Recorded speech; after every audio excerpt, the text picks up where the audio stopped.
This Film is Lit, the podcast where we finally settle the score on one simple question. Is the book really better than the movie? I'm Brian, and I have a film degree, so I watch the movie, but don't read the book. And I'm Katie. I have an English degree, so I do things the right way and read the book before we watch the movie. So prepare to be wowed by our expertise and charm as we dissect all of your favorite film adaptations and decide if the silver screen or the written word did it better. So turn it up, settle in, and get ready for spoilers, because this film is lit.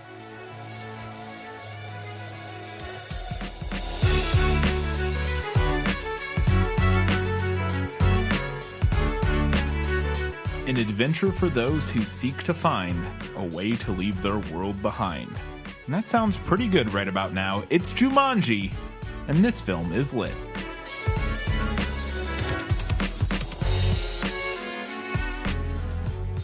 Hello and welcome back to This Film is Lit, the podcast where we talk about movies that are based on books. On this Thanksgiving episode, not doing a specific Thanksgiving movie. Are there Thanksgiving movies? We've talked about this on Good, Better, Bad, Bad. There are very few. That are based on books? Specifically based on books. I'm sure there are a couple, but I don't know if there are many.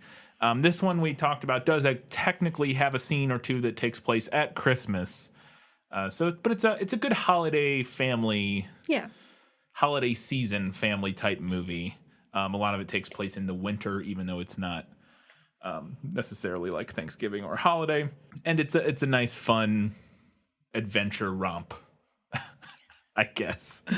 So we mentioned before, this one is not a patron request, right? Mm-mm. But if you want to request one, you can head over to our Patreon at patreon.com/thisfilmislit.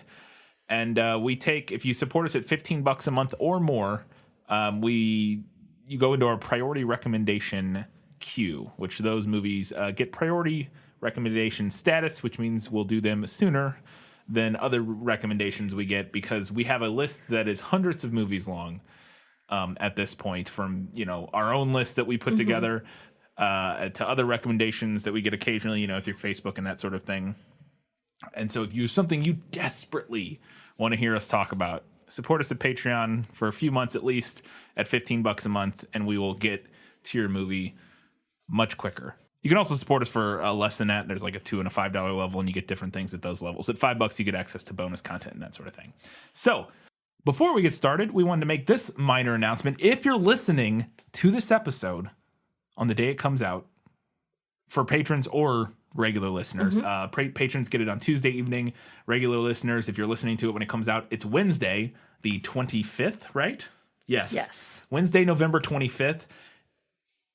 On Thursday, November 26th, Thanksgiving Day, we're not traveling. We're staying home, as we would implore everybody to. We're staying home. We're doing our own Thanksgiving. We're cooking our own Thanksgiving dinner. So we decided it could be fun for other people who are staying home and won't be, spending as much time with their friends and family as they would generally like to. We're going to do a little live stream for a while. Not sure how long, but we're going to start it at 1 p.m. Central Standard Time. Yes. So, if you're in other time zones, adjust accordingly. But Central Standard, 1 p.m., and we'll go for however long. We'll stop before we're going to do dinner eventually. Right. But at that time, we'll be prepping some dinner stuff, roasting a turkey, having appetizers, hanging out. Mm-hmm. So you can come and join us on Twitch. Just twitch.tv/GB or BB _Brian. There'll be links. Go to our social media. That's the easiest place to find it. Yeah, we'll have links. I'll post it on Facebook and on Twitter, so you can come get the Twitch link if you would like to live stream with us. We'll be doing food stuff, other things. Yeah, I'll be getting day drunk. There we go. It'll be a fun, jolly old time. That's our stay the fuck home live stream. I stole that from a podcast I listened to. But yeah, stay home on Thanksgiving and hang out with us. Hang out with This Film is Lit. Let's get on to the episode. Now, let's get into our discussion of Jumanji. Katie, we don't have a whatchamacallit. A Guess Who? A Guess Who, because it is a picture book. Yes. And we'll get into whether or not any of the characters are even in the picture book. We'll discuss that very shortly. But we do have Let Me Sum Up. Let me explain. No, There is too much. Let me sum up. So I wrote a quick one for the movie. The book, I assume there's very little the book to sum up. Is like one sentence worth of what you wrote here. Perfect. So here's what, if you haven't seen the 1995 Jumanji, here's what happens. In 1969, a bullied young boy named Alan Parrish finds a mysterious board game buried deep underground. Shortly after he and his neighbor, Sarah Whittle, begin the game, Alan is sucked into the board game where he remains trapped for 26 years until, in 1995, when the recently orphaned Peter and Judy Shepard find Jumanji and begin the game anew. They unleash all manner of dangers into the world: giant mosquitoes, venomous plants, murderous hunter, giant spiders, and Robin Williams. Alan Parrish and Sarah Whittle reunite after 26 years and must help Judy and Peter finish the game and return their world to normal. That's basically what happens. And I assume the book is the last sentence, other than the characters. The book is best summed up. Peter and Judy Shepard find Jumanji and begin the game. They unleash all manner of dangers into the world. Judy and Peter finish the game and return their world back to normal. That's kind of what I think. That's the book. That's kind of what I suspected. Well, let's get into some of the more specific details and find out, was that in the book? Nicholas Flamel is the only known maker of the Philosopher's Stone. The what? Honestly, don't you two read? So, one of the things that at the very beginning that I didn't mention in the Let Me Sum Up is that we had a scene even further back in history in the 1800s of these people burying Jumanji the first time that so that Alan Parrish can find it in the construction site later on. And then at the end of this movie, they Judy and Peter throw it off a bridge. No, Alan and Sarah throw it off a bridge because it goes back in time. And then there's a scene at the end implying that somebody else finds it. So from that we gather that this Jumanji is like this cursed object that is passed from person to person throughout history. You know, they try to hide it, but it always resurfaces. Is that sort of dark, like mythological background something that came from the book? I wouldn't say there's a dark mythological background in the book. There's a sort of a similar element. The kids do find the game, like, in the park. Yeah. And after they have their adventure, some other kids get a hold of it at the end of the book. But there's not as much of an implication that it's like this curse that passes from generation to generation as there is in the movie. Okay. I mean, that seems like the fact that pulling that kernel of it passing to other people and turning it into a more dramatic, like, sort of Pandora's box type of, thing makes a lot of sense. So we're going to talk now about Alan Parrish and all of the storyline with him in 1969. Carl. Carl is a great character in the movie, played by David Alan Grier, who he's the sole man at the shoe factory that Alan's father owns. And he invents sneakers, which I thought was interesting because I'm like, it's 1969. I'm pretty sure sneakers. Now, I guess he's not inventing sneakers necessarily, but like specifically like basketball style sneakers, I guess is the idea they're going for. And like I don't know. Nike kind of. It's supposed to be like he invented Jordans before Jordans were, because obviously those wasn't until like the 80s or whatever. And I just thought it was, anyway, so that was interesting. But I also wondered if anything to do with that, and then even just tagging on from that, or Alan and his dad and their troubled relationship, which is part of this whole deal. Is any of this sort of backstory for Alan part of the book? No. Okay. All the stuff with Alan and his dad and the shoe factory and the whole like 1969 plot part of the story, none of that is in the book. Okay. Is there any element of any of those relationships that feels pulled from the book at all? Like maybe Peter and, because you said Peter and Judy are in the book. Is there anything with Peter and his dad or something that feels like maybe an inspiration for that? I would say no. Okay. So like father-son dynamics isn't not a part of the book. Not a part of the book. Okay. And this one to me is a big one because I absolutely love this prop and I want to know how much is, the art direction, the special effects people, how much is was from the book itself, from the art in the book, which was done by Chris Van Allsburg, who wrote it and drew it, correct? Mm-hmm. Yeah. Or illustrated it. The book, or the board game, does it look anything in the book like it does in the movie? A little bit. They're both board game setups that feature like trails of squares that you move pieces along. Okay. But that's kind of where the similarities end. It's not like, is it wood that we know? Like, does it fold open? Like it doesn't fold open. Ugh. It doesn't mention what kind of material it's made out of. Can you see it in the book? Yeah. I want to see it right now. You want to see it right now? And then you can post a picture or something. It's fine. I will post some side-by-sides from this. Yes. But I would specifically like to see, okay, it looks essentially nothing like the one. There is a circle that they're trying to get to, and there are squares in the sense of like a Candyland has the same, like, that kind of board.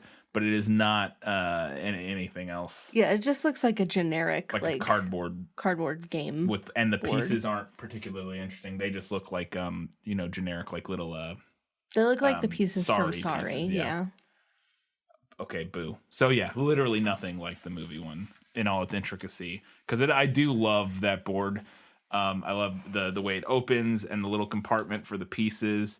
And the fact that it's all wood and like old looking, and the cover on it looks, or like the front of the box looks really neat. I love everything about that, that prop. And so yeah, that was completely the movie's design. Mm-hmm.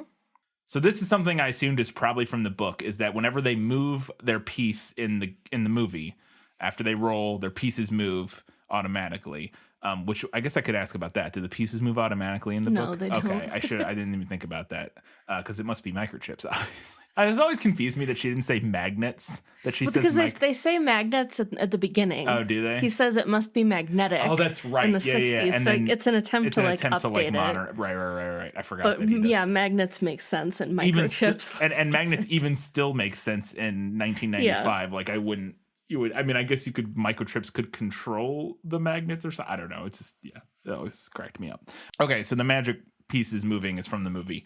But more specifically, when they arrive on their spot, the words appear in the middle of the board in this little like magic window thing. And they read them out, and they're like rhyming kind of couplets basically that describe what, kind of mysteriously, almost like a riddle, describe what's going to come out of the board next. Are those lines from the book? Because to me, that felt like maybe they're probably pulling those descriptions of events or whatever, what's going to happen from the book, and dropping them into the movie there. No rhyming couplets. Really? In the book, yeah, that was a movie invention. The consequences of the rolls in the book are just written on the squares, like they would be for a normal board game. Right, yeah, because they don't have a magic board. And they aren't really interestingly phrased. For example, it's just like monkeys steal food, move back one square. So there's an interesting... Okay, so this sounds like, especially based on what we saw and what you're now describing, like the picture we saw of the board, like it's very clearly like this, it's like a normal board game that surprise makes real things happen in the world. Yeah. Or seem, whether or not they're imagining it or whatever. But like, seemingly makes real things happen in the world. But it's a very mundane looking object. Whereas in the movie, it's a very exciting and mysterious looking object that does all kinds of mysterious stuff, and also like it's not like what it is not like it's not like disguised in the movie, I guess, in the same way it is in the book, where it's right. When you look at the board game and the pieces are moving on its own, and the words are materializing in the middle of the board, you can kind of already tell there's something weird about this board game. Whereas in the book, it's like, it seems like a normal board game, and then crazy things start happening. Yeah, that's pretty much it. Yeah, I think the movie's version of that probably makes sense if you're going to have. I mean, one, visually, it makes sense, and two, if you're gonna have this object somehow manifest, creatures and monsters and stuff in the real world, making it appear more magical in itself probably is the right choice. Yeah, I think that makes sense. I think it just thematically makes more sense. Okay. Does anybody get sucked into Jumanji? No. Nobody gets sucked into the board game. That's a very big change, obviously, because Yes. that's like the whole plot. Is Alan Parrish gets sucked into the board and then comes back out. Okay, and then so that makes sense, because when we described briefly to me, and we'll talk about it, that of what this book was, I got the feeling that it's mostly just like random animals in random rooms and houses, and then like things happening. Kind of. We'll get to it more, but so I'm going to also assume then, but maybe not, because you did mention that Peter and Judy are in the book. I was wondering if there was any of the backstory of their deceased parents and them moving in with their aunt or any of that kind of stuff. No, none of that is from the book. There are 2 kids in the book. They are named Judy and Peter. Their parents are gone for most of the book. They're not like there. You say okay, gone, but yeah, they're like at work, but they're not dead. They go to the opera. Okay, yeah. So kind of like how he's not going to the opera; he's going to like a fancy dinner, dinner or something. But kind of that idea, like where they're going out for the evening. Okay. So based on what I know of the book, as I mentioned earlier, the scene in the movie that to me felt like most like it was probably directly out of the book, almost like, they pulled images from the book onto the screen, was when the monkeys show up and we have them like trashing the kitchen. Mm-hmm. I was imagining that in a kid's book drawing, and it made sense to me in the kind of way where you could hide a bunch of fun little things for kids to like find. You know what I mean? Like, there's like ones like making toast, or, you could do stuff like that. And that felt like a very kid's book, picture book kind of thing. So is the monkey scene from the book? Yes. The monkeys in the kitchen are directly from the book. I had a feeling. Again, to me, it felt very much, and we'll post pictures of this on our social media. So you can follow us on Facebook, Twitter, and Instagram. And then we'll have some side-by-side comparisons.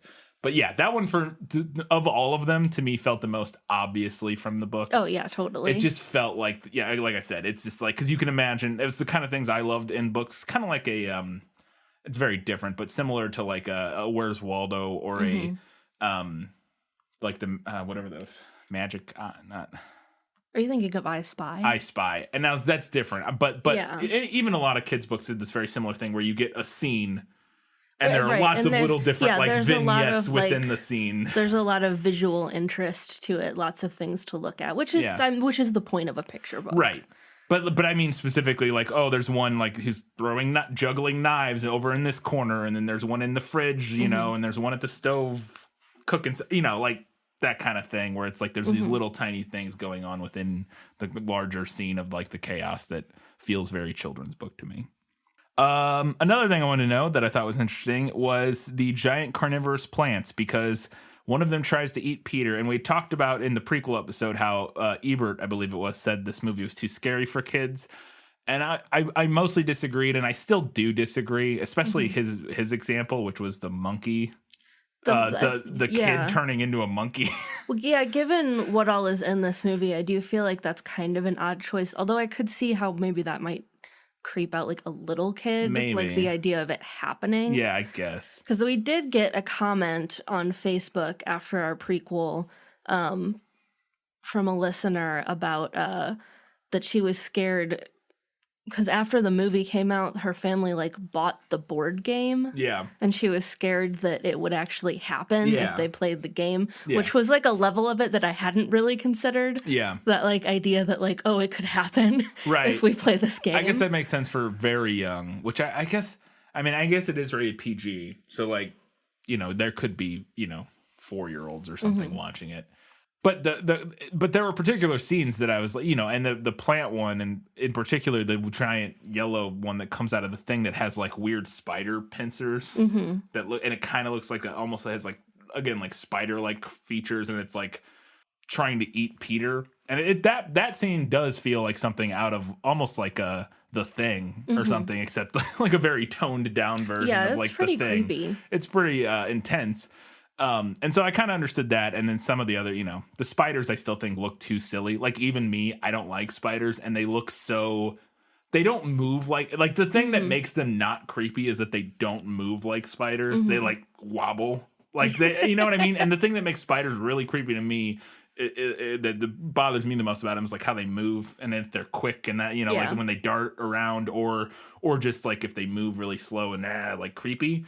And so these ones being like, like kind of like just flittering about and like not moving particularly quick, And when they did, it looked silly. I don't know. I never found the spiders that scary in the movie. But this giant plant thing, I could see a little bit more being scared by. And is that in the book? No giant carnivorous plants in the book. Okay. What about Van Pelt, the human hunter? Not from the book. I had a feeling that one wasn't. Again, I'm assuming that it's mostly like animals, like different. It's mostly animals. Yeah. A character like Van Pelt, I think, would be a little bit of a challenge to have in like a 20-page picture book. Because Van Pelt's all about like the themes of the movie, and about like the father-son relationship, and he's like literally the manifestation of. He's played by Jonathan Hyde. He's played by the same character who plays Alan's dad, and it's that his disappointment in him manifests. The symbolic manifestation of the ills in their father-son relationship. Yeah, and that's a little bit tough to. I mean, you could do it. It would just be a little bit not. It's definitely turns it into a different book than it kind of seems like it is. Also, speaking of Van Pelt, there's a scene in the movie where his gun that he brought from Jumanji, this giant like elephant rifle thing, runs out of ammunition, and he goes to a gun store to get some more, and they don't have any. But so he needs a new gun because they stopped making whatever ammunition 100 years ago or something, and he needs a new gun, and it becomes a scathing indictment of American gun control and gun culture. Is that he slams a bunch of gold coins on the counter and all the paperwork is brushed aside, and now the movie plays it completely as a joke. Mm-hmm. But the fact that it's played as a joke, I found even more of a scathing indictment of our like American gun culture. And so I thought it was really interesting. And I assumed that nothing like that. Obviously, Van Pelt's not in the book, right. But I'm assuming nothing. No, that's not in the book. I do think it's an interesting scene because I have to wonder. I don't think that would be played quite the same way now. Probably not. Scene like that. No, probably not. I mean, because you can read it as like an indictment of sort of gun control and the gun culture and that sort of thing. You definitely can, but you also it's played so clearly as like just a laugh that you can also just read it as like kind of fun and funny and silly. I will say it's probably one of the things that's like aged the worst, maybe.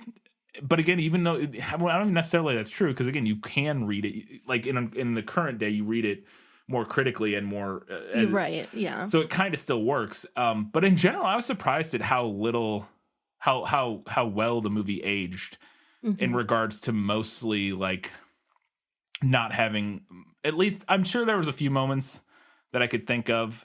That would probably the jokes would be made maybe slightly different, but it didn't have because 1995, it's very easy for these movies to fall into the pit of having like weird homophobia or transphobia, like all kinds of stuff like that. And this movie really didn't. No, it's held up remarkably well. Remarkably well. There's some moments where they're kind of making jokes about how like when Robin Williams comes out of the board about how he's actually crazy and like.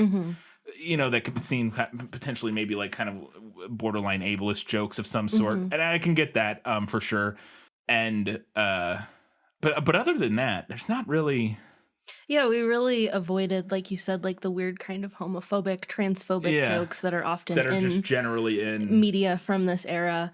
I have a note about it later, but given that this is like a jungle theme, I feel like we got away with weird racism either. Yeah, we did generally avoid the weird, like, playing in any sort of weird racial stereotype. Or not, but like, or like any sort of weird, like, I can't remember the right word for it.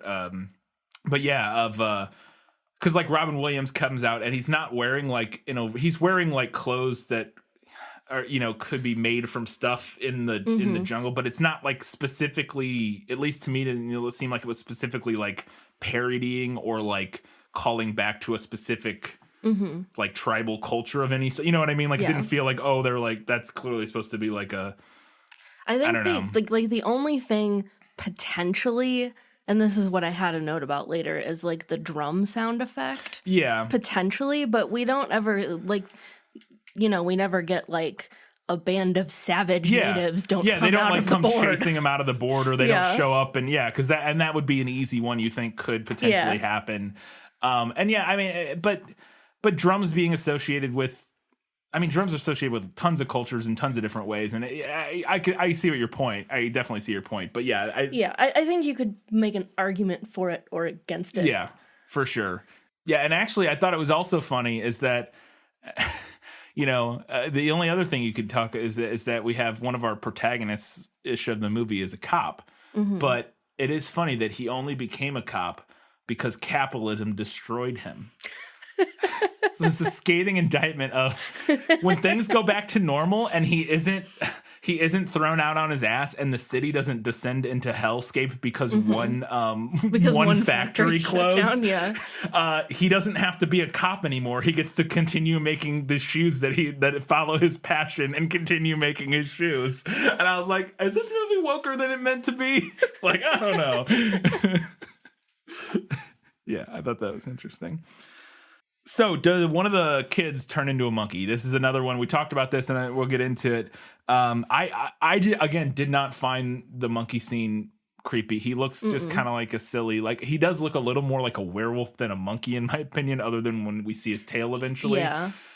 But the thing that and I thought this was the case, but we don't see him transform. No, there's not like a horrific moment where his face morphs or does. Because then I would be like, sure, if you get an American Werewolf in London transformation or something. But we don't get that. He's like, and then his hands are furry, and then by the time we see him again, he's just completely a monkey. Yeah, like a monkey. And so I didn't find it particularly scary. And I as a kid, I remember not thinking it was particularly scary or weird or anything. So, but does that happen in the book?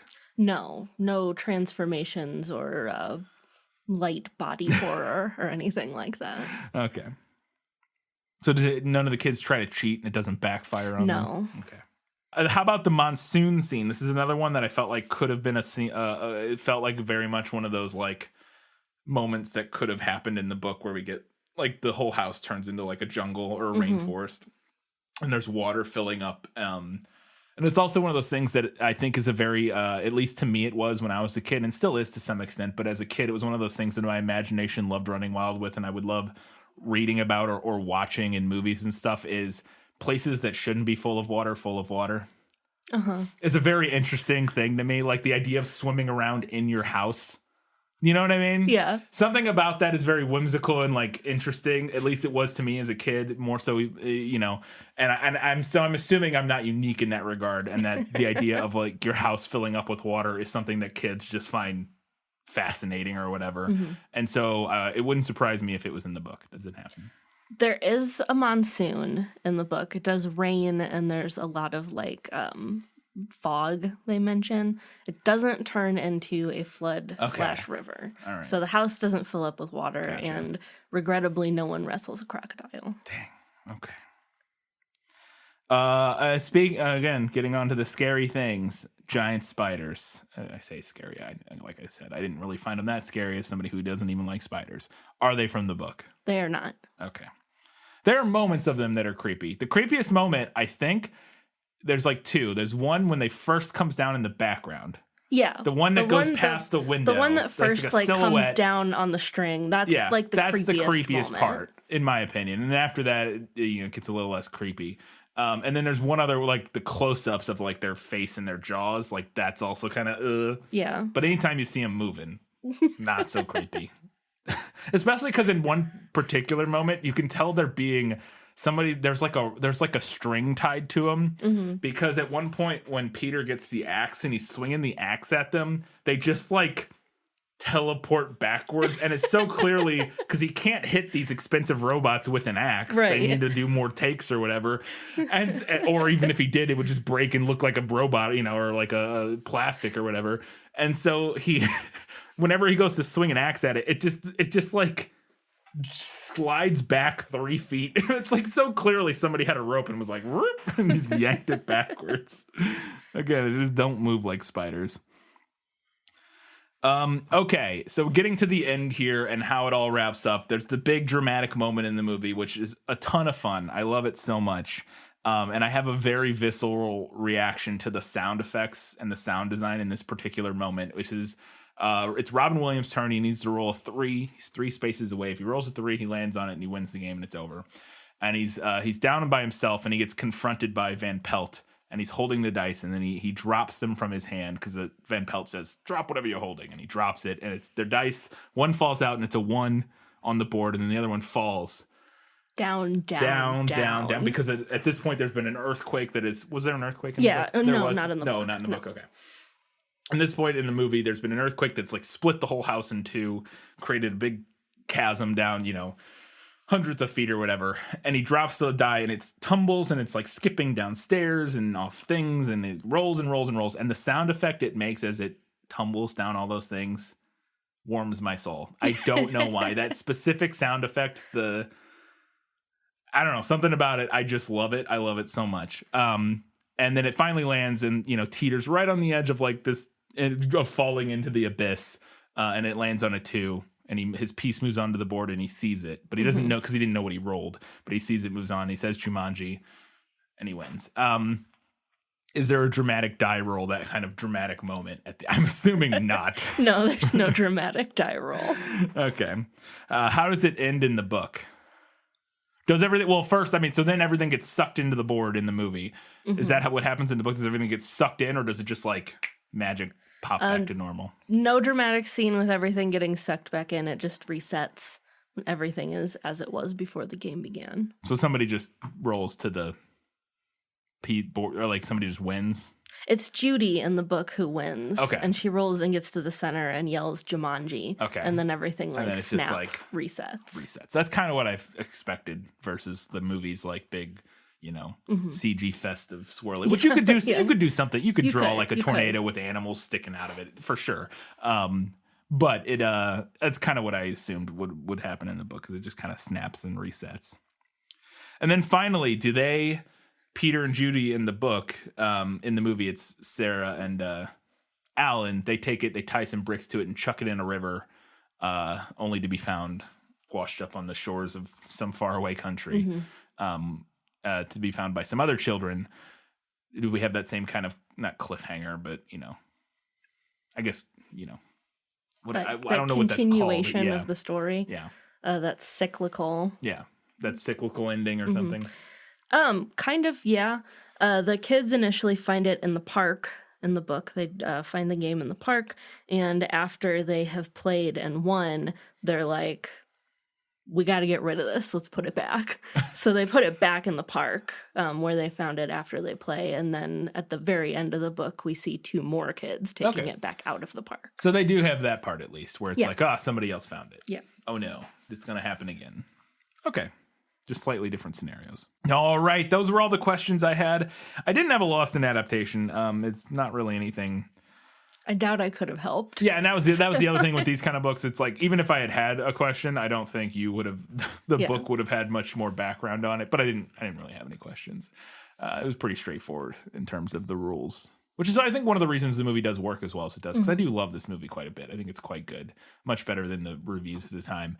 Or at least it's a lot of fun. Like, it's a very digestible. It was like an hour and 45 minutes, and it felt like it went by in no time. It's such an easily watchable movie.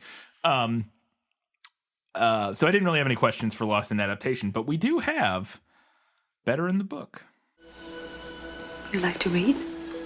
Oh, yes. I love to read. What do you like to read? Everything.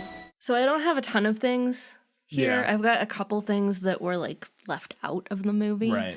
One is that when the kids initially find the game, there's a note on it warning them to read all the instructions first. Yeah. And of course they don't because they're kids. They're kids, yeah. And a couple other things that can come out of the game board in the book that aren't in the movie. There's a volcano eruption in the book, and lava comes out of the fireplace. Oh, that would have been kind of fun, yeah. And there's also a scene with like a boa constrictor lounging about the living room. Yeah. Which is a fun tableau for a picture book. I bet for the lava thing, they had to choose their big, like, environmental set piece. And they were like, the monsoon and the earthquake are both doable and doable practically. Yeah. Whereas the lava would have to be CG, and they're already dumping a ton of money in the animals, which the animals look pretty good. Like, it actually held up pretty well, too. The monkeys probably look the worst because they have to do the most. But, like, the stampede of animals looks pretty good. But there's a ton of really cool practical effects in this. Like, all the plants, or, like, most of the scenes with the plants and the flooding of the house and all that. They were like, we can do that. We can do the earthquake part, and we'll just leave out the lava, the volcano. I think there is. I've seen. So the reboot, whatever you want to call it, the sequel. It is a sequel. Yeah, it is a sequel technically, but it really doesn't have anything to do with the previous one, because it's a video game in the sequel. But I saw the first one, Welcome to the Jungle, and I don't remember, but I think there might be a volcano in that one. I think I can't recall for sure. It's been like over a year since I watched it, but I remember enjoying it. And I think there might have been a volcano because they're actually on like an island. They go like into Jumanji. Yeah. All right. That was it for Better in the Book. Let's talk about what was better in the movie. My life has taught me one lesson, Hugo, and not the one I thought it would. Happy endings only happen in the movies. I really enjoyed the increased lore around the game that we talked about earlier, like seeing it like hop from generation to generation. Yeah. I thought the bad vibes around the game are especially palpable after we start out with the kids burying it in the 1860s or whatever. The great line, may God have mercy. What if somebody finds it? May God have mercy on their souls. Overly dramatic in a fun way. I also love the design of the game in the movie, like we mentioned, that it's pretty basic in the book. Then the illustrations are black and white, which you guys will see when I do my side-by-side post.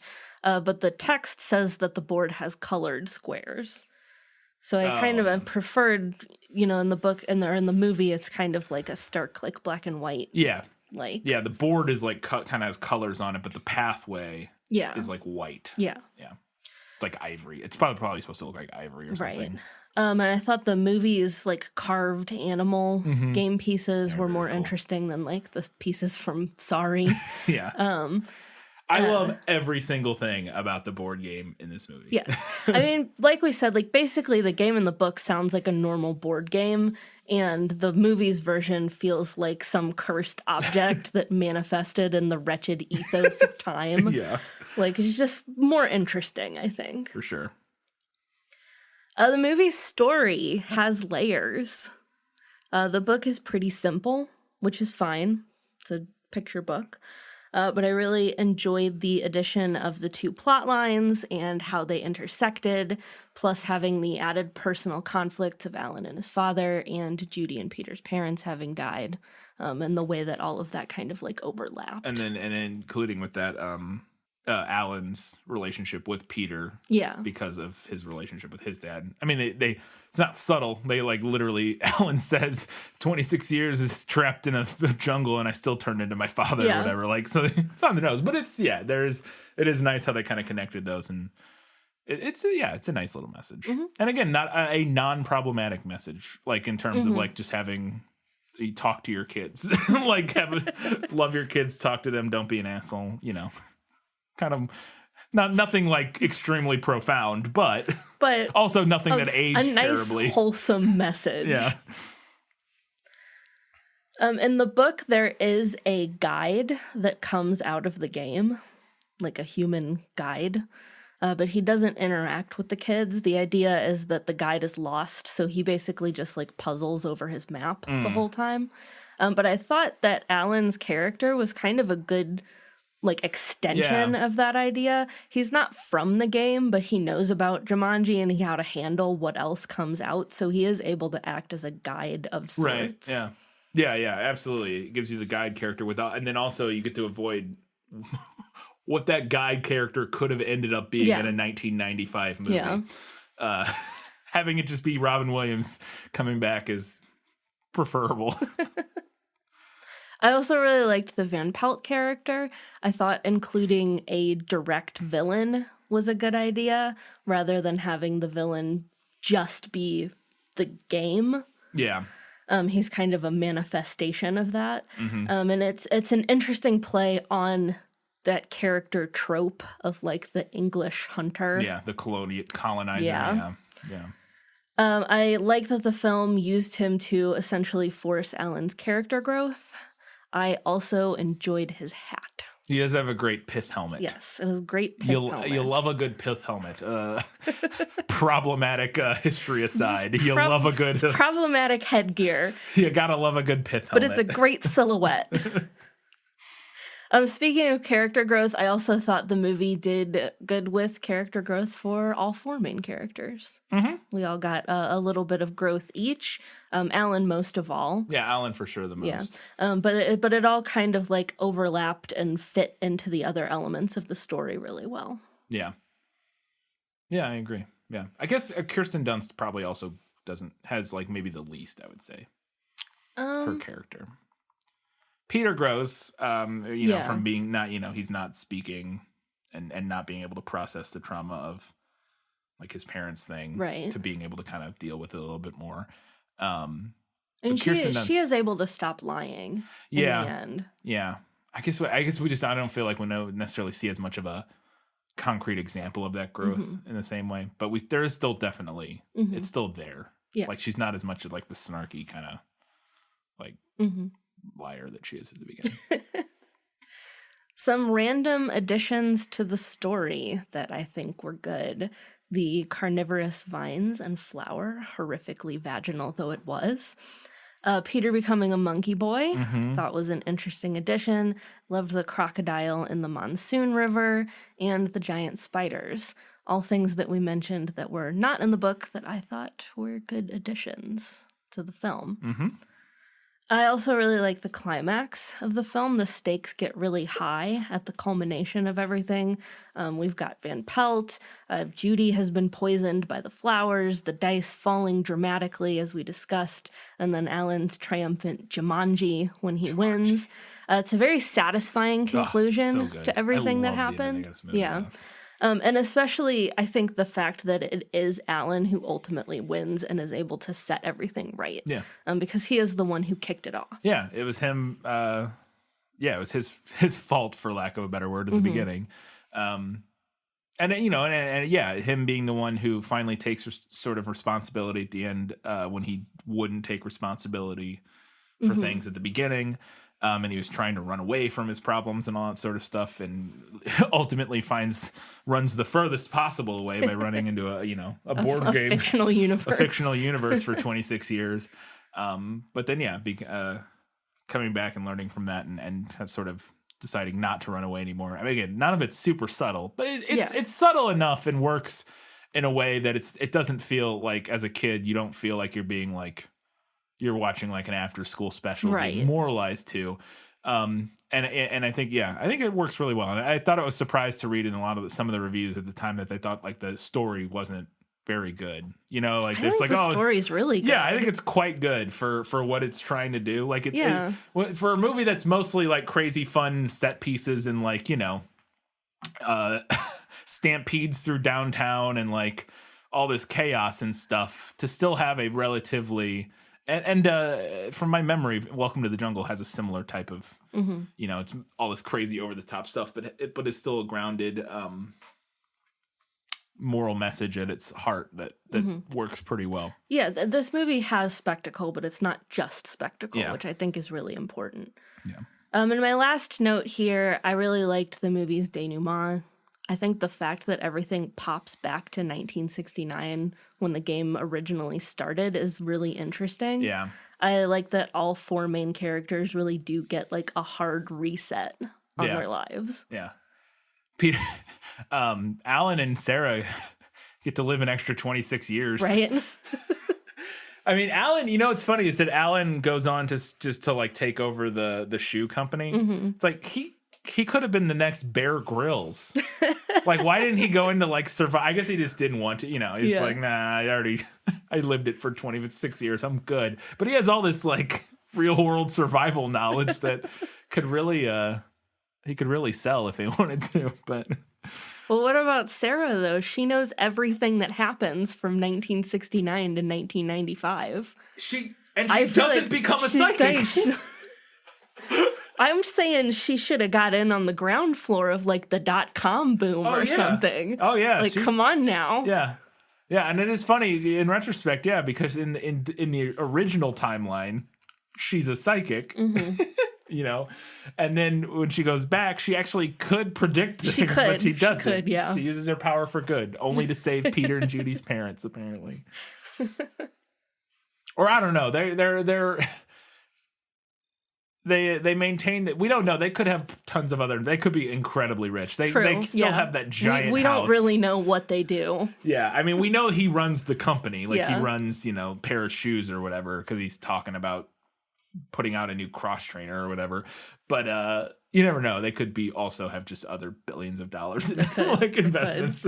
They could basically own like Microsoft or something. You never have any idea. All right. And I thought it was interesting too in the movie that, I mean, it makes sense because we reset to before Judy and Peter were born, but so they don't remember Sarah and Alan, but Alan and Sarah remember them because even though it's a little, it's interesting. Yeah, I do like the denouement a lot. We don't get anything like that. It's just like over, I assume, in the book. Yeah, just like, oh, everything's back to normal, yay. And like then their parents come home and they're like, whew.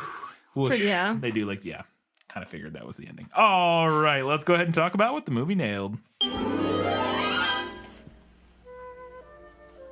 As I expected, practically perfect in every way. A handful of things. I mentioned that the kids are named Judy and Peter, so the movie held on to that. The monkeys are in the kitchen. The lion, when we first see him, is on the piano.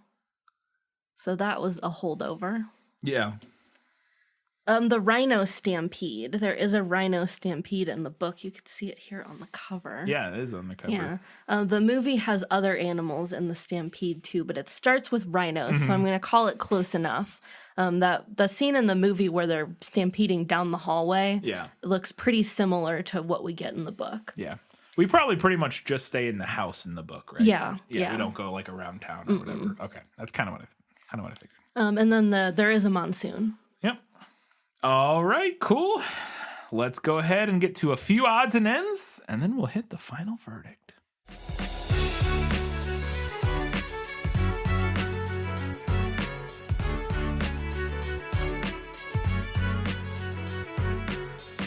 I always found the scene of Alan, there's like 2 or 3 moments in this movie. It's one of those things because I watched it so much when I was a kid. I mean, this movie came out in 95. I saw it. I don't know if I saw it in theaters, but I saw it within a year or two on, home DVD or home VHS or whatever, and watched it a ton when I was like 7 or 8 years old.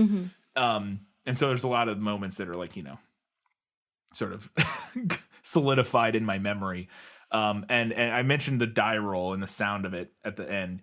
But another moment that I always found very viscerally satisfying in a way that I could never explain was the moment where Alan digs the chest out of the... He like walks up to they're like digging a foundation or something for whatever, some construction site. And he walks up to like a wall of dirt and he starts digging it open because he's hearing the drums. And then he pulls the chest out. And the act of him like digging the dirt out there, like, I guess it's just the idea, the same way of like digging up dinosaur bones sounds super sad, like super is like viscerally like a thing as a kid you wanted to do. This idea of like digging some cool old chest out of the side of a dirt wall is like, I don't know. It's just one of those. Do you get what I'm saying? No, like, I totally get what you're saying. Yeah. I was always trying to dig shit up as a kid. Yeah, where you just wanted that experience you just start digging and maybe you'll find something cool. Maybe you'll find something, and then that moment of, oh my god, he found something, and the way the dirt clumps off, like the way he pulls off, everything about it is so satisfying. And I was jealous of that kid being able to do that.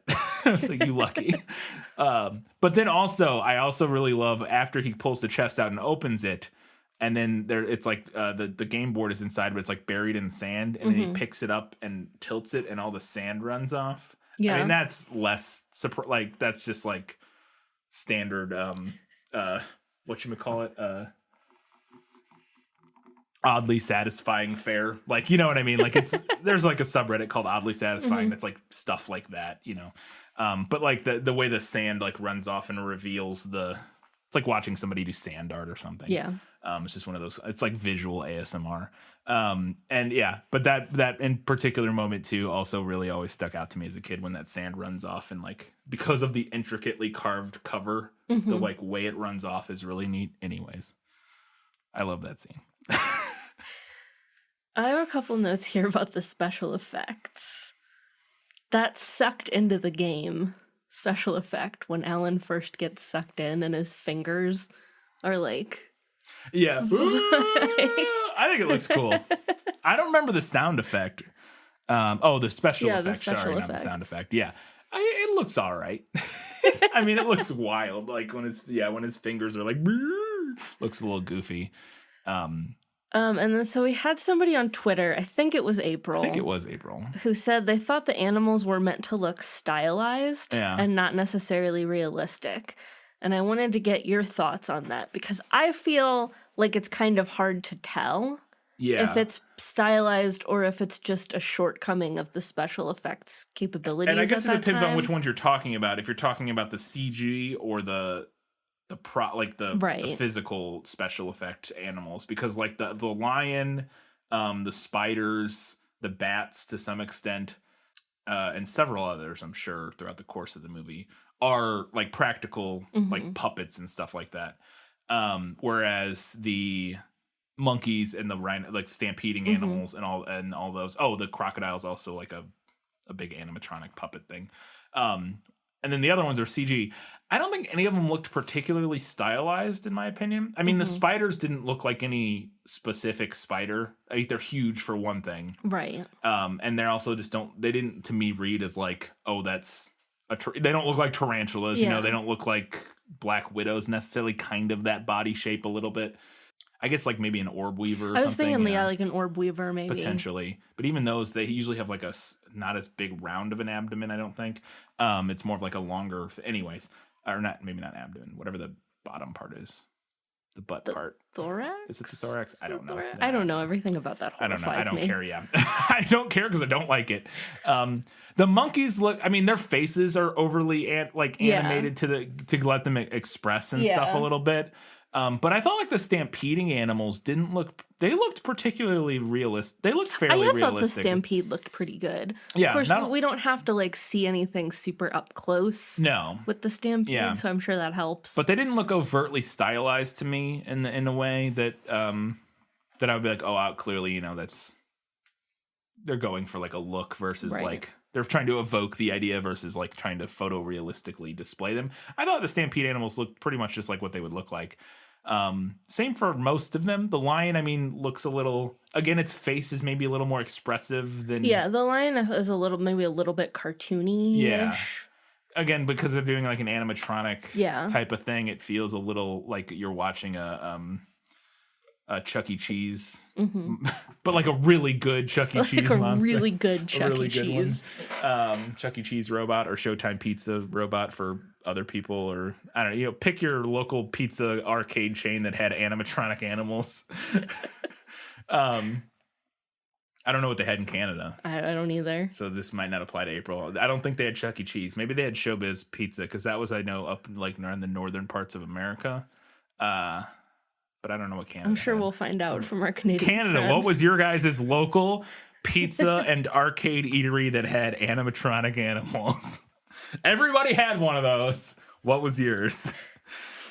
I thought, I mentioned this a little bit earlier, but the idea that we're presented with in the movie is that because Alan disappeared into the board game and his dad like sort of descended into depression and obsession with finding him, resulted in their factory shutting down because he couldn't take care of the business anymore. And then we're to assume from that all of this sort of urban decay that we're seeing in the movie, like when they walk through the downtown area, it's like all graffitied and there's people living on the streets everywhere, and again, like later on, everybody's like looting everything when shit hits the fan, and it's just like, again, urban decay gone wild in this like small town probably it seems like it's supposed to be a relatively small town. And the thing that's really struck to me is like in this movie, this entire city falling into disarray is a result of one business folding. And I'm like, man, if that's the case, if one business folding is enough to dump your city and the entire area into complete economic poverty and homelessness, maybe you should reassess your economic system. I mean, yeah. Because that can happen. I know it. That happened with like with the automotive dealerships in Michigan and stuff, like up in the Steel Belt and stuff. It definitely, absolutely can and did and has and will happen. But again, it's like if that's happening, man. Yeah, I know this is a kids movie. I do feel like it's something that the movie went like a little weirdly exaggerated on. Like when they go through the town, they're just like homeless people. Like it's just homeless people. It almost like, feels like it around. Descends into like a post-apocalyptic. Yeah. And this is before the board game has done anything in terms of like. It does look post-apocalyptic. Yeah. And then I was like, why would the aunt want to move there?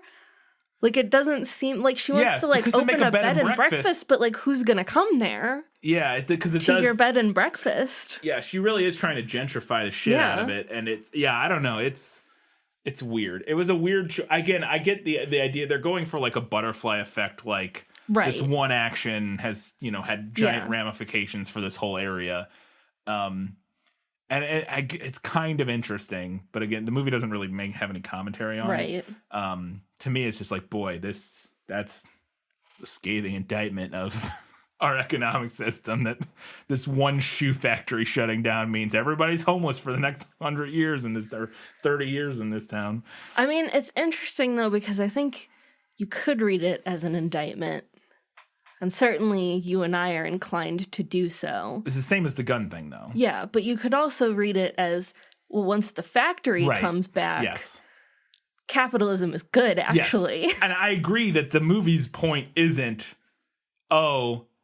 it's such a shame that our economic system hinges so dramatically on one person in this town, and the capital that he owns, and that when that all falls into disarray, that it really is sort of a Randian like great man theory that this movie is putting forth, in that Sam Parrish, I believe is his name, that his greatness is what is sort of lifting this the city and holds the town together. Yeah, he is John Galt or whatever in this situation. I haven't read that shitty book. I don't care if that's not the right reference, but but he is like the beacon of capitalist success. But to me, yes, for us watching this movie, to me, it was just like, boy, what an indictment of our system, that when that one guy had a personal crisis and couldn't deal with like what was going on with his business anymore, everybody else had to die and starve because of it. Great. Good economic system, us. So shortly after we first see the dystopian nightmare that is this small town in the 90s, when Alan is trying to find his parents, and he's running around town, he goes to the shoe factory, and there's a guy, is he supposed to be like a squatter living there? Yeah, he's another one of the homeless. Yeah. He's another person who's been homeless and is like, essentially squatting there or whatever. So they have a conversation with him, and he asks if his parents are still there. Yeah. And this guy is like, they're over on Adams Street. Cut to... He says, they're over on Adams Street. I still see them from time to time. Cut to gravestones. Yeah. And I was like, Jesus Christ, dude. Why would you put it like that? Phrasing. Just say that they're dead. Just be like, oh, I'm sorry, they passed away. They're buried over on Adams Street. No. Like, what? Why? They're over on Adams Street. Still see them from time to time. By which I mean... their gravestone. And it's also interesting because the character isn't played as like sort of neurotic. Like he does no other. He's played very much as like a kindly older man who's just like on tough times and kind of living in this factory or whatever. And he doesn't seem like he doesn't say anything else that's like cryptic or worded mysterious. Strangely. You know what I mean? He's just. Everything else he says sounds totally like sort of normal and it's worded straightforward. And then this one, he's like, got him. Like it cuts back. I imagine it should cut to the gravestone and Robin Williams there crying. And then it cuts back to him sitting at the desk in that room in the top of the factory, just laughing his ass off, just fucking having a good old chuckle at the prank he played on Robin Williams. I don't know. It's so weird. I also always loved the part in the Sir Save-A-Lot, the store at the end where Peter builds the hunter's coming for them, and Peter builds like a Home Alone contraption out of a canoe and scuba diving bottles that they have for some reason, because a lot of scuba diving done in this like northeastern. This is just one of those. Is it a coastal town? Stores that sells everything. Literally everything. They have scuba diving everything. tanks. Yeah. I guess it's a coastal town. We never see the ocean or anything. I guess you could scuba dive. Maybe there's cave diving up there. I don't know. But it still seems strange that this like Walmart has scuba diving tanks. But what do I know? But he builds this contraption that he uses to like launch at Van Pelt, and I always really enjoyed that part because it kind of reminds me of like Home Alone or something. And I also always, the scene after that, Van Pelt gets hit by this canoe and he ends up like going through a wall, and then he gets out and he starts walking at them. He always said, I remembered this as a kid, that he always said something like, ah, ka, ka. And I was like, what is he? As a kid, I always wanted to know what he was saying. Like, I couldn't tell if he was saying something. And me being a dumb kid, I was like, is he saying something that I just don't know, like, what he's saying? Like, is it some weird, like, phrase or, like, old-timey phrase? Or, like, what is he saying? And I remember as a kid rewinding and playing, trying to understand what he was saying and never being able to figure it out. And this time when we watched it, we were watching it on Amazon, and they have a feature where when you back up, after you've played through it once, if you hit the back button a few times, then it plays through with subtitles, which is an incredible feature. Every streaming service should have that. Oh my God. When I saw that on the settings one time, and I was like, is this what I think it is? And then we tried it. I was like, whoever came up with this, you're brilliant. Because that drives me crazy. I don't want subtitles on all the time, but if I don't understand what they said, boom, back 15 seconds. Now I instantly know what they said. Moving on, life's great. Oh, I love it. But we did that, and it just says mumbling noises or grumbling noises or something like that. And I was like, oh, dang. So he is just going, ma, ka, ka. He's not actually saying anything. Yeah. Boo. Okay. Fine.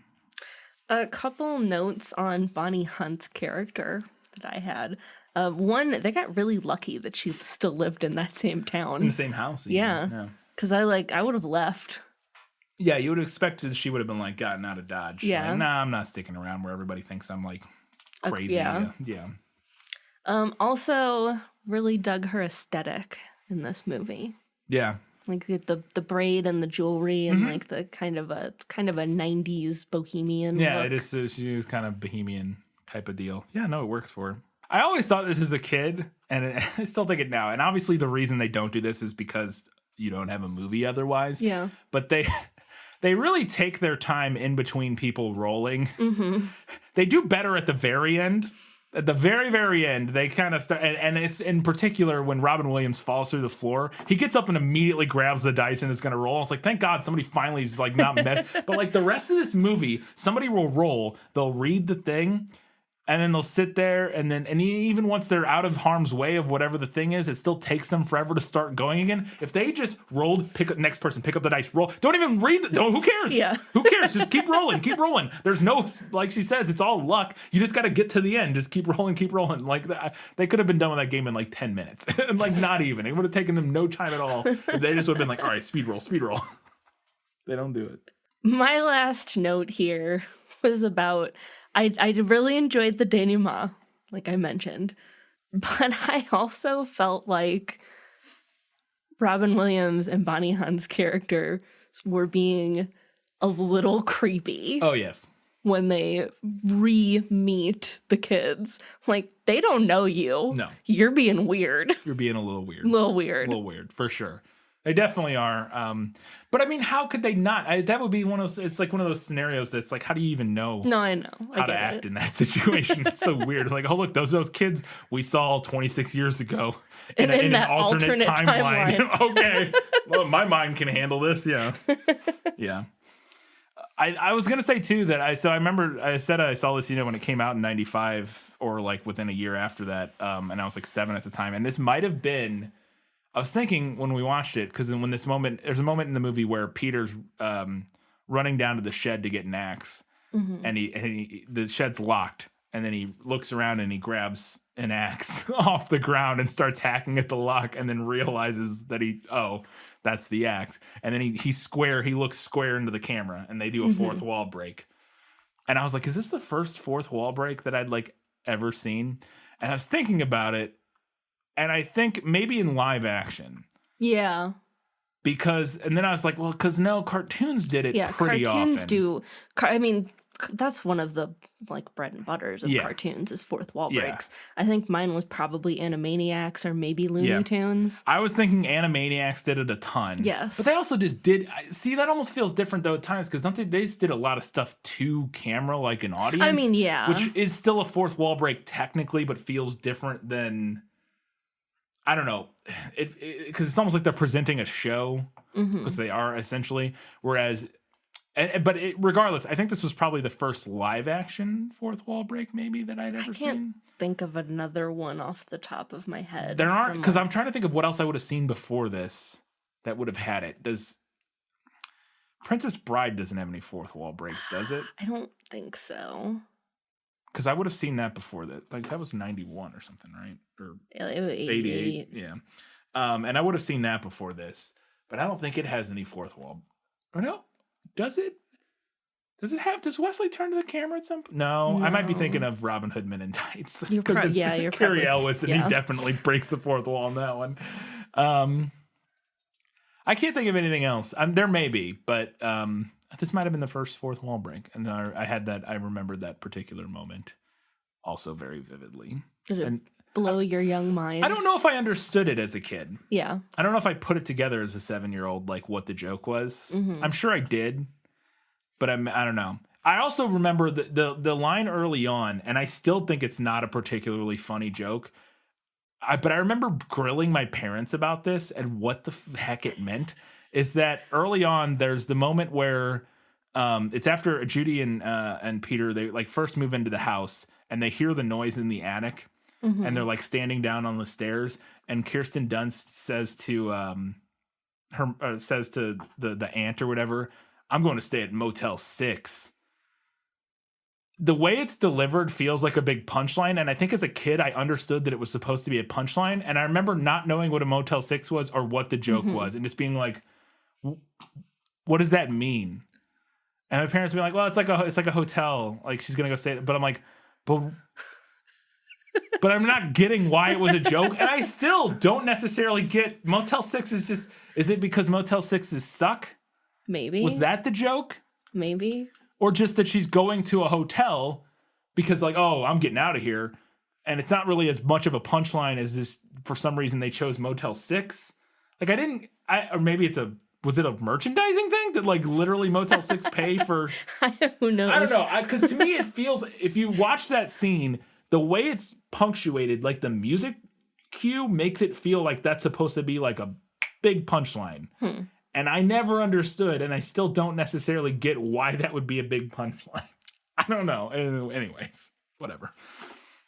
That was all I had. Let's get to it. It's time for the final verdict. Now, are you ready for your sentence? Sentence? But there must be a verdict first. Sentence first, verdict afterward. We usually end up at this place with children's books, yes. But I am going to give this one to the movie. The book is lovely. It provides a great nugget of an idea, and the illustrations are wonderful. If you are looking for a holiday gift for a younger kid, I highly recommend picking up a copy of this book. But in terms of a storytelling experience, the book can't really compete with the movie, which has so many more layers, plot, character arcs. I talked about in our prequel when Chris Van Allsburg, the author of the book, has talked about how he got this idea for it. He's mentioned contrasting things like the safety of the home with all of these jungle elements. Right. And the movie kind of takes that idea and really cranks it up. Yeah. In addition to adding all of those other layers. This is a short final verdict because I don't really feel like I need to make an in-depth case for this one. Yeah. The book is great. The movie's better. There you go. All right, before we wrap this up, you can do us a giant favor as always. Head over to Facebook, Twitter, Instagram, or Goodreads. Follow us on there. And most importantly, give us feedback. We want to hear what you thought, all of your feelings about Jumanji. We'll have a post on the... We do like polls where you can vote on usually like the Friday after the episode comes out, yes. I think, right? Where you can vote on whether you preferred the book or the movie. But if you don't want to vote because if you haven't read or watched, that's fine. You can just leave a comment. Tell us what you liked about the movie or the book or what you didn't or things that stuck out to you, anything like that. And then we'll read and discuss those comments in our prequel episode a week from when this episode comes out, in our next prequel episode. So do us a favor for that. We tend to get buried. Those polls tend to get buried in the algorithm for whatever reason. Yeah, especially on Facebook. But just in general, they tend to get buried. So look out for those. Turn on your notifications or whatever. That would be awesome. Katie, what's up next? Up next, we have our pre-holiday episode, and we will be talking about Little Women. Little Women. Never read or seen. Any of it? No, not to my knowledge. Not a jot or tittle. We are going to be talking about the 1994 Winona Ryder version. Okay. I thought about doing. There are a couple layers of reasoning here. I thought about doing a listener's choice between that one and the one that came out last year. Yeah. And there's a lot going on this week. And I didn't want to run it. Okay. Did not want to run that campaign on our social media. But we also did have one of our Academy Award winner patrons had requested Little Women. I already had it on our schedule. So I was like, we're already doing it. Yeah. But that person did specifically ask for the 1994 version. That makes sense. Now, what I would like for us to do is to put out a bonus episode on Patreon where if you subscribe at the $5 and above level, you can get access to this where we then discuss the 2019 adaptation of Little Women. That sounds good. I really wanted to see the 2019 one when it came out in theaters, so I want to watch it regardless. Yeah. And so if we're not doing it for the main episode, that sounds like a very good idea. Yeah. That bonus episode probably not going to follow like our usual format. Especially because we're going to break down all the details in the 94 version. It would probably just be a little more freeform. Yeah, a little more freeform. I think just like discussing the film as an adaptation in its own merit and as kind of a remake of the 1994 version. Yeah, for sure. Cool. All right, that will be our next episode. Well, our next full episode. Before that time, 1 week from today, we'll have our prequel episode where we're previewing Little Women, doing our follow-up for Jumanji, and maybe learning about something. That comes out next Wednesday. So look out for that. And until that time, guys, gals, non-binary, everybody else. Keep reading books, keep watching movies, and keep being awesome.